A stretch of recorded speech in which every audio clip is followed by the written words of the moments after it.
right. So today we have a very special guest, Lauren Joyner Paul.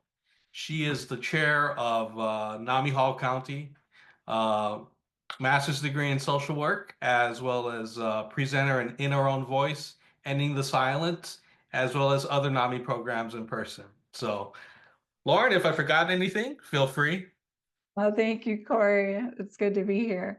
I think you covered a lot of what I do. Yeah, I work as a licensed master social worker, and I'm very involved in uh, speaking about, talking about mental health and getting out there in the community and being open about, my personal experience with others. So, first off, beyond the diagnostic criteria, what does it feel like to be depressed? So, as a professional, I, of course, know that depression manifests very differently for everyone. But for me, I deal with depression, and depression feels like being trapped in this dark hole that for me is like slowly collapsing on me. I feel stuck. I can't see the light at the top of the hole. And I also feel completely exhausted of even trying to climb and get to a point where I can even see the light. Some days it's sadness, but often it's more like an emptiness, a lack of really motivation to do anything, and then a struggle to connect with people or even sometimes myself. At its worst, my depression makes basic things like getting out of bed, brushing my teeth, eating, feel very overwhelming. The hardest part is that it lies to you. So it tells you that you're worthless, that you're a burden, that things won't get better.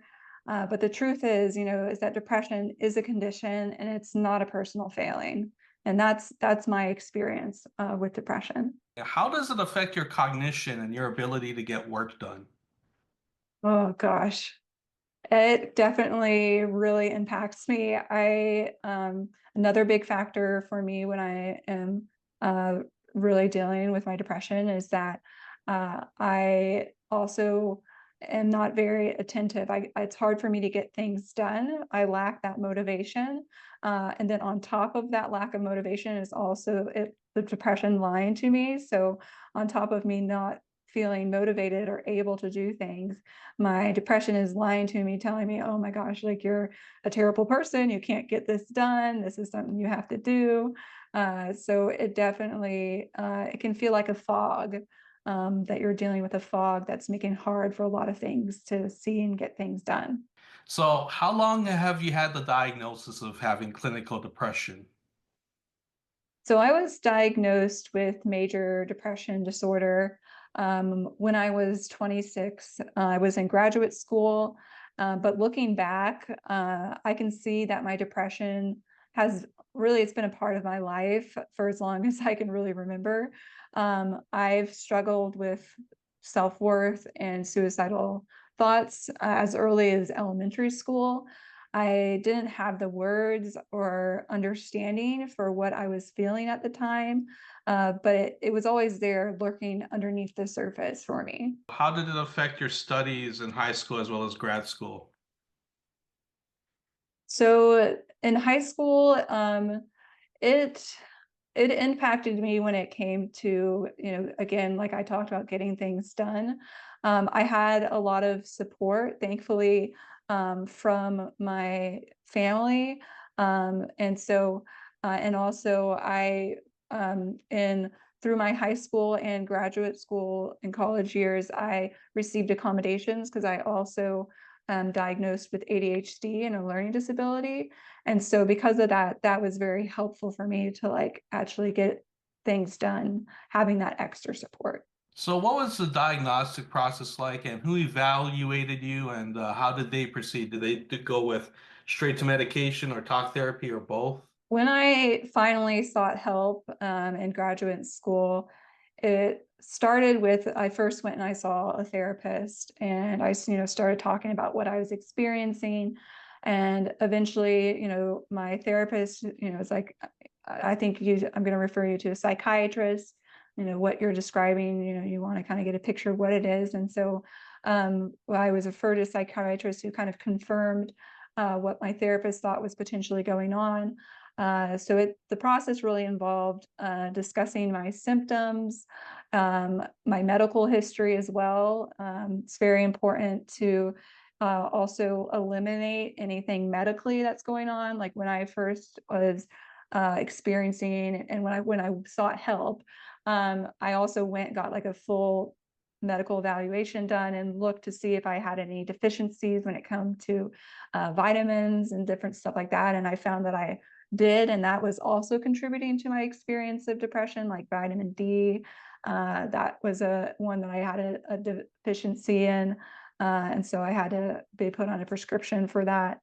And then also they explore your family history of mental health conditions as well, which I, learned from talking with my family that we had a history when it came to depression. It went more or less from a recommendation from a therapist who then suggested you to a psychiatrist. And then did you go back to therapy or did you just go straight with the medication route? So I continued on with therapy. When I went and saw the psychiatrist, I was officially diagnosed with major depressive disorder, general anxiety disorder, and PTSD. And I started then taking antidepressants, and I continued my talk therapy with my therapist. And it was a long process of trial and error, really finding like medications that would work for me, treatments that work for me, unlearning negative beliefs that I had about myself. It really isn't easy, but it really, it really helped me. Especially the therapy, it gave me the tools to manage my emotions in a way that I had never before. And so speaking of medication, what were some of the side effects of the medications that you tried? There was a lot of different side effects that I experienced. For me, uh, some of them affected me when it came to my sleep. Some of them affected me when it came to my eating. But mainly what I experienced was a lot of medications just didn't work for me. So I actually went through and tried a lot of different antidepressants because we were having trouble finding ones that would work for me. They would work for me for a little bit of time and then they would stop working. And then eventually I was diagnosed with treatment-resistant depression. So in terms of the medication route, how long did you just work on the medication side? How long were you on different medications? How long did that take? So I was trying different antidepressants. Um, I would say from the age of 26 to the age of, I would say 20, yeah, 28. Yeah, 28 is when I started seeking different types of treatment. All right, so for you, is there a seasonal component? Do you feel better or worse depending on the season? Oh yes, there's definitely for me a seasonal component. I definitely deal with seasonal affective disorder, which can be something that's experienced by individuals with depression.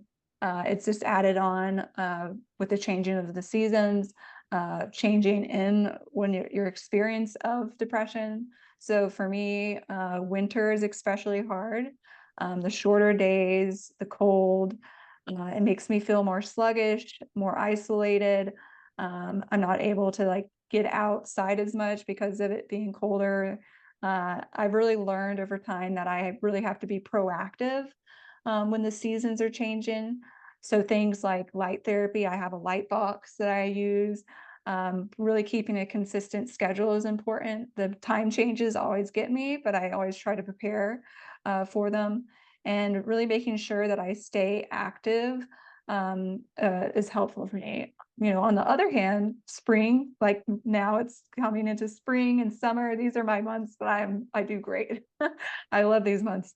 I love getting outside, spending time in nature. Being in nature has always been a very grounding for me, and throughout my life, from when I first started experiencing the symptoms that I have, today, I think that was always really helpful for me before I even had any sought treatment. Being outside in nature was my therapy before I knew what therapy was. Alternative treatments beyond medication, beyond self-care and being in nature, and beyond the light box. What other treatments have you tried? So I've tried a combination of treatments. Antidepressants were kind of my first step of trying to find something, and you know, eventually those lost their effectiveness. And when I was diagnosed with treatment-resistant depression, then I started to look into and seek other forms of treatment, but especially that are helpful for people that are dealing with treatment-resistant depression. So I've been through transcranial magnetic stimulation, or TMS for short. That was a game changer for me personally when it came to my depression. More recently or so, I've also done ketamine treatments that have also been very incredibly helpful for me for breaking through very deep depressive episodes.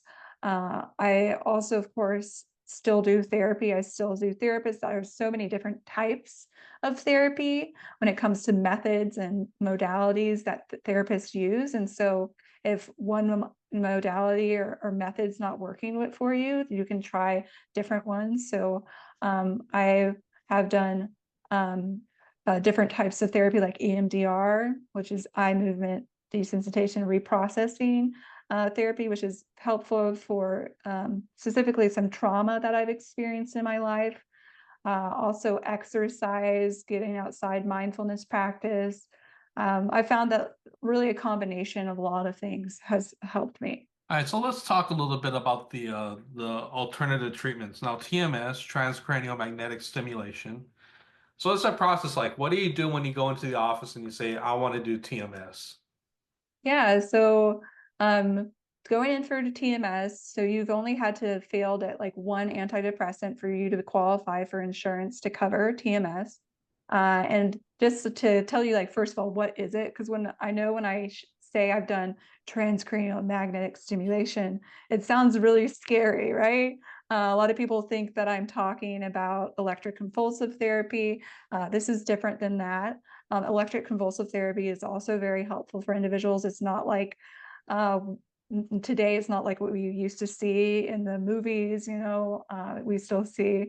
It's very different now. But anyways, transcranial magnetic stimulation is a non-invasive treatment that uses magnetic pulses to stimulate the areas in our brain that are underactive, especially for people with depression. So it's targeting those areas in the brain. So we like to describe, and NAMI, and I'm sure you've heard this, Corey, that medication is like buckshot to the brain. So meaning that it's going to hit where they want it to when it comes to the target, but it also hits all of these other areas of the brain, which is why we experience so many side effects with medication.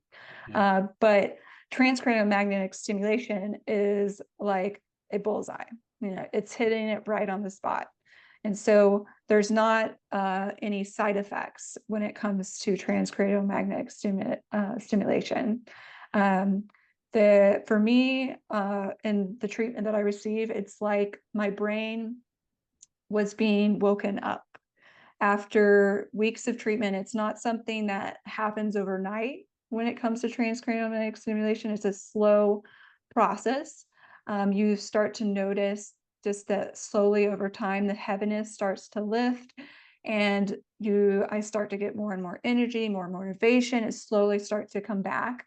But again, there's no overnight fixes when it comes to mental health conditions. But that was very helpful and still is very helpful for me to get unstuck when nothing else is working. So how many sessions of TMS did you have to go through before you said like, okay, this is like really good. My brain is it's more functional. How long? So everyone is different when it comes to what's going to be work for them, how many treatments that are helpful. There, so it really depends on the individual. For me, it's changed, over time. So I've done like 3 different series of TMS over the years. When my depression, typically I have done that when my depression's gotten really, really bad. Like it again, it's nothing's like a permanent fix when it comes to any of our mental health diagnoses. It's something we live with for the rest of our lives. And so each time that I've done it, it's been a different amount of time. I can't give you like an exact number for my personal experience. Let's talk a little bit about ketamine. So that process. Ketamine is a treatment that's useful, again, for individuals with treatment-resistant depression. It's also helpful for other diagnoses like PTSD as well. It's been shown to be helpful for those individuals. Um, and it works differently from, traditional antidepressants. What it does is it helps to rebuild neural connections in the brain that have been damaged by chronic depression. So when I've done ketamine treatments, it feels like my mind was able to step outside of depression for the first time in a long time. It gives me kind of a mental reset and allows me to see my life from a new perspective. It's, of course, again, it's not a cure, but it's a powerful tool for me in my recovery. And how long do the antidepressant effects of ketamine, how long do they typically last for you? So for me, the ketamine treatments, they don't last as long as, say, the outcome that I've had from TMS. So ketamine, I've found treatments have been effective for me in more shorter doses. They're very helpful for me, like especially when I'm in a really, really dark place. Ketamine's also very helpful for individuals that are dealing with suicidal ideation, or it can be utilized for individuals to kind of get them out of that very dark hole.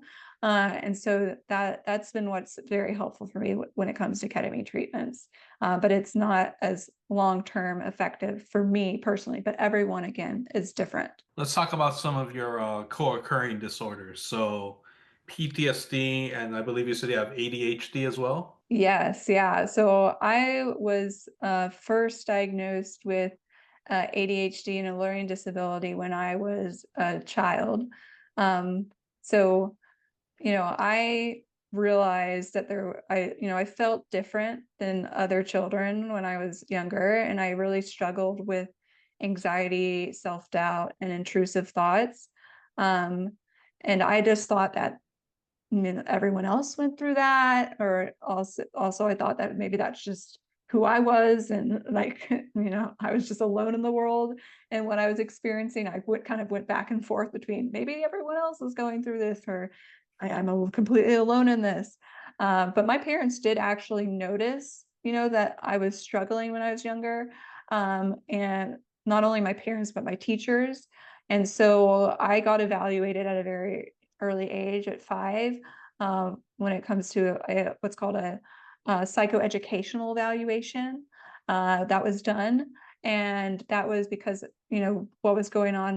They saw that there was a big change in my performance when it came to school. I had been meeting milestones, and then all of a sudden I was kind of going backwards. And so they wanted to figure out, what needs to happen to make sure that Lauren is successful educationally, and maybe there's something going on mentally that is affecting that. And I was so then diagnosed with ADHD and a learning disability. But I, of course, as I'm talking to you now about depression, I was dealing with a lot more than just those 2 diagnoses that I received when I was a child. So how does the PTSD and how does the ADHD, how does that interact with the depression? Does it make things worse? They all, very much overlap with each other. So ADHD, PTSD, depression, they have so many overlapping symptoms. So it's like the perfect storm. with all of them, and then add the anxiety in there as well. I also deal with that. And, so it creates just for me personally, um, this, cycle, especially when you're dealing with like ADHD, depression, PTSD, there you have this cycle of these thoughts that you experience. You can also have these things that trigger re-experiencing of things that are tied to trauma. And then you have this anxiety and depression. And there's also this combination of like, I need to get things done. I need to be um, this person that I want to be, but the depression is keeping me from it. And then the anxiety is beating me up for not being what I'm supposed to be. So they overlap so much. This is why I always say for individuals, when you're seeking a diagnosis, it's good to understand that there is a lot of overlap. And so it's very helpful to kind of understand that overlap and, you know, seek all the different forms of treatment that could be helpful for those various diagnoses that you could potentially be dealing with. So what sets off, what sets off the anxiety? Oh, well, lots of things, but um, mainly for me, my anxiety um, has always been around first it was social anxiety that I really dealt with, and I still deal with that, but not as severe as I did when I was younger. I also deal with the test anxiety and just general anxiety. I don't really take any more tests anymore, so I don't have that as much. But definitely the general anxiety. It's just there's anxiety about things that it's things that I really know that I shouldn't have anxiety about. And then you beat yourself up for having anxiety about that. Worry about things that are, you know, what is this going to be in the future? It's kind of like telling and then catastrophizing of that future when it comes to the anxiety. I can experience that. So for anxiety, do you have medication for the anxiety as well? Yeah, I do have medication for the anxiety as well. So I still have medication that I take for my sleep, because I struggle when it comes to my sleep. And of course, as we know, like sleep's so important. I think that you just released a video about that. It's so important. Yeah. So I have medication that I take for my sleep that not only it's also an antidepressant as well. So it helps with sleeping, but it also has antidepressant effects as well. And then I take an anti-anxiety medication as needed. So I only take it when I kind of know that I'm going to be facing those things that day that tend to trigger my anxiety. So I take it when it's needed around those kind of things. Let's talk a little about interpersonal relationships. So how did that affect your family, your husband, and your friends as you were still going through the process, not quite knowing what was going on with the depression? Yes. So when I was first diagnosed, I feel like, it was very helpful that my family had already had understanding of mental health conditions at that point, because my brother had been diagnosed with schizophrenia before I ever got diagnosed with depression. And so my family got connected with NAMI, which really helped them to understand mental health conditions. So I felt a lot of support from them. My parents have also been very much like, once they find out that there's something that somebody in their sphere, like somebody that they care about, is dealing with, they want to learn as much as they can. So they're very much like, I'm going to educate myself as much as I can on this thing so that I can better support this person. And so my parents have done a lot of that. And my husband himself also deals with depression and other diagnoses. And so for him, it was also very helpful. He had that experience as well. So he really got what I was going through. Well, you know, my my mom understood what I was going from as well, because she was also diagnosed with depression. My father, he hasn't dealt with depression, so it was hard, telling him what I was experiencing, because he just didn't have that full understanding. While he's wonderful in providing support, he doesn't have that lived experience that is just so helpful when you're talking to somebody that kind of truly gets it. And your friends, so how are your friends supportive of you? So, my friends are helpful in understanding that, what I deal with also kind of affects me in being connected to people. So there's periods of times where I can completely ghost people, not intentionally, but because I am in that dark hole. I'm in a dark hole. I am not reaching out. I'm not talking to people because I am down in a deep hole.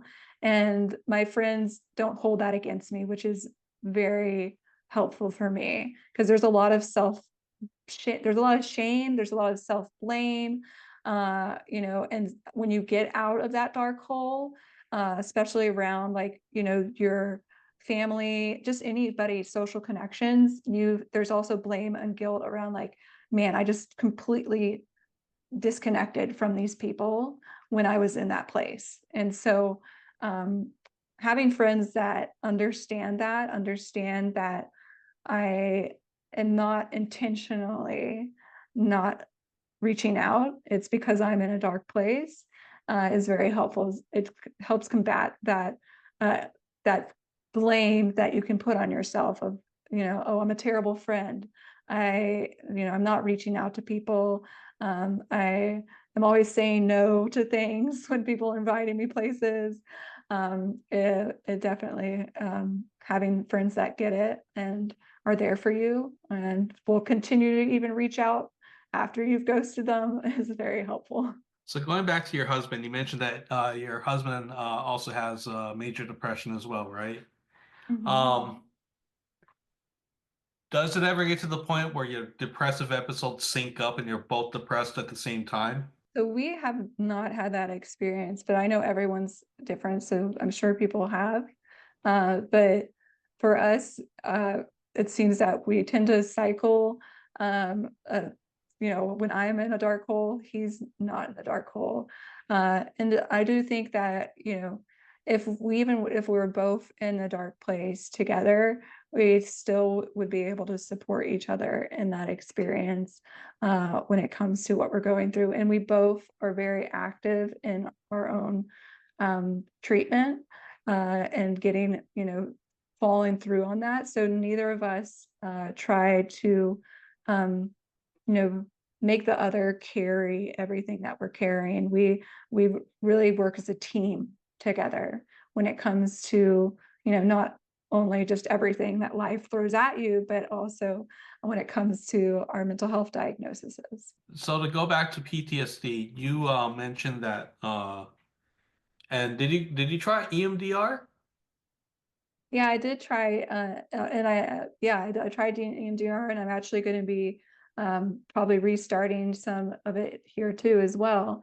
And I found that to be very helpful for me, when it came to some, early childhood trauma that I had experienced, to processing that, and also some recent, trauma experiences that I've had. I lost my brother to suicide, and it's been also very helpful in healing, for, that trauma, as well. And I believe you can correct me if I'm wrong, but EMDR is the one where they put a finger up and they make you track it with your eyes. Is that the one? So yeah, so there's various ways of doing EMDR. So, EMDR can be the tracking of a finger, or, some individuals use a light bar where you follow the light. The way that, the individuals that do EMDR, they are going to find what works best for that individual, because everyone's different with what's going to work best for them in the process of EMDR. So for me, what I have done, is the light bar, which is following a light back and forth. But there's other things where people hold um, little things in their hands that vibrate, one like back and forth while they're, and so everyone's different when it comes to which type of kind of the processing that is used for EMDR. What is a piece of advice you would give to someone who is newly diagnosed with clinical depression or major depression? First, I would, want to say that you're not broken. Depression is an illness. It's not a personal failing. It's okay to need help. It's okay to take time off to find the right treatments. Be patient with yourself. Recovery isn't linear. There are ups and downs. Really surround yourself with people who support you, who get it, and don't be afraid to lean on them. Also remember that, like I said earlier, depression lies. It's going to tell you that you're alone, that you're not enough, that it won't get better. But those things are not true. It's lying to you. I can promise you that. You are worthy of love and of healing, and you are not alone in this. You're not alone. How do you know when depression is lying to you, and how do you get past that? That is a hard thing because it's hard when you're in it to realize that it's lying to you. That's why it's very helpful to have a support system, to reach out for support, have people to talk to. I know for me, our connection recovery support groups are so helpful, being in a room with peers that get it, that can also, point out like, Lauren, that's the depression lying to you. That can be so helpful. And then also professionals as well. They can help with also unlearning those patterns of thinking. There's a lot of different things that you can practice that can be helpful, like journaling. Just to name, that's just naming one thing, but there's multiple different types of things that can be helpful to kind of help you to rethink those lies that depression tells you. So when it comes to therapy, is your focus in your sessions with your therapist, is that really just focused on the depression, or do you try and deal with the other things, the PTSD, the anxiety, the ADHD, things like that? Do you work on the other things as well? Yeah, I would say it's a combination of a focus on, what really is most pressing to me. When it comes to my therapist, it's really working and building skills. That's what's most helpful for me in my right now where I am in my therapy process. Like, I've done a lot of talk therapy, of processing and talking about, the past and things that I've been through and processing those things. And I, now I'm at a place where it's really about, what is that I need right now? What am I dealing with, on the daily, whether it be right now, my depression is really affecting me, or it's my anxiety that's really affecting me, or my PTSD, I'm experiencing this. We're focused on whatever it is that is bringing up the most for me. And then what are some skills and tools that I can take and I can really practice to help in managing each of those different symptoms that I experience from of the different diagnoses that I deal with. So I read in the case of bipolar disorder, there is an incidence of 60 to 80% of those with bipolar also experience PTSD. And also, so in depression, is there a strong correlation between depression and trauma as well? Yes, with lots of mental health diagnoses, there's a big overlap when it comes to potentially also trauma. What we know when it comes to mental health diagnoses is that it's a combination so far of what we know. There's still no like, this is the exact cause for mental health conditions, right? We're still understanding and researching them. We still need tons of funding when it comes to this research. But what we know from what we've found out so far through the research is that it's a combination of factors. We know that there's genetics at play. I can attest to that. There's my mom was diagnosed with depression. There's other people in my family tree that have dealt with mental health diagnoses, some undiagnosed, but looking back, you question, was that depression that they were going through? There's also the chemistry, so what was going on in our brain, right? When it comes to the chemistry of our brain. And then there is a lot of time of what we call a second hit, which can be, not always, but some individuals, it can be when we start to really notice or bring about the first kind of signs and symptoms of the mental health. It's already there underneath. We already have, that kind of seed planted when it comes to maybe a mental health condition, but trauma, stressful life experiences, that tends to water that seed to like, okay, pop out. Okay, yeah, here are those major symptoms. It was already there. We're not saying this is causing, but can be a part of it for sure. Like for me, when I first got diagnosed with ADHD and a learning disability, what had happened that had caused my parents and my teachers to notice changes was that I had experienced some trauma that my parents and teachers were unaware of. And that's what had caused the shift that they had noticed. Then when I was in graduate school, when I finally decided, oh, I got to actually get help for myself, what was going on then was I was under immense amount of stress, right? Graduate school is stressful, but on top of that, I was dealing with stress not only at school, but stress in my life when it came to my brother dealing with his diagnosis of schizophrenia. So obviously mental health conditions can be very yes, traumatic, and they can also be very counterproductive, and they can just really work against you. But Mhm.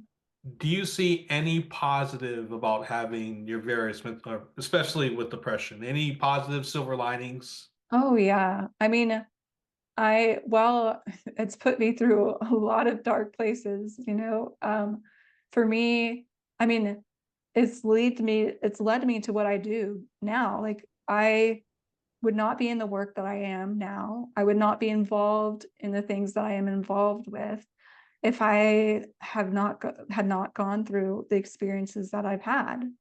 I've experienced and gone through trauma and loss, losing my brother to suicide, and these things have been immensely difficult, and they still are difficult, but it also has helped me to really be able to empathize and understand others that potentially might be in that same space. And it's given me a passion to want to speak about what I've gone through, to let others know that they're not alone in this and that there is support that's available. And we have to advocate and really,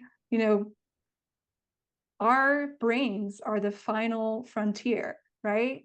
We know more about space than we know about the human mind. That's ridiculous to think about, right? Every other body part, every other organ, we know and understand, but our brains, we still don't fully understand. So we need more research. We need more funding. We need more support when it comes to mental health conditions. Have you experienced any stigma because of your depression? Oh yeah, definitely. There's stigma that still exists. We still, we've gone a long way since where it used to be, but definitely, um, individuals that don't know, they don't know that I'm dealing with what I'm dealing with. Um, you know, they might think or misinterpret things that I'm going through or how I react to things. And so there's stigma in that. Also, in my experience, when it comes to when I speak about my mental health, so I go and I tell my story, my journey with mental health through NAMI. And whenever I start off my story, um, I see a difference of how I started off. So I've noticed this with audiences. When I start my story off with saying, "Hi, my name is Lauren. I'm a licensed master social worker," versus, "Hi, my name is Lauren. I live with mental health conditions," I get a different response of, "Oh, well, oh, you're a professional. So what you're going to say is important," versus, "Oh, you have a mental health condition." Hmm. I don't know. You're one of those. Maybe I can't fully trust you, because who knows? It's mental health affects your brain. So I can see that when I open up, sometimes. Not every audience, not saying everyone, but I can see a difference with just that little bit of change. And that's what's important too, is that, individuals with mental health conditions are experts themselves. They're experts on what they're going through. So we need their perspectives, we need their voices.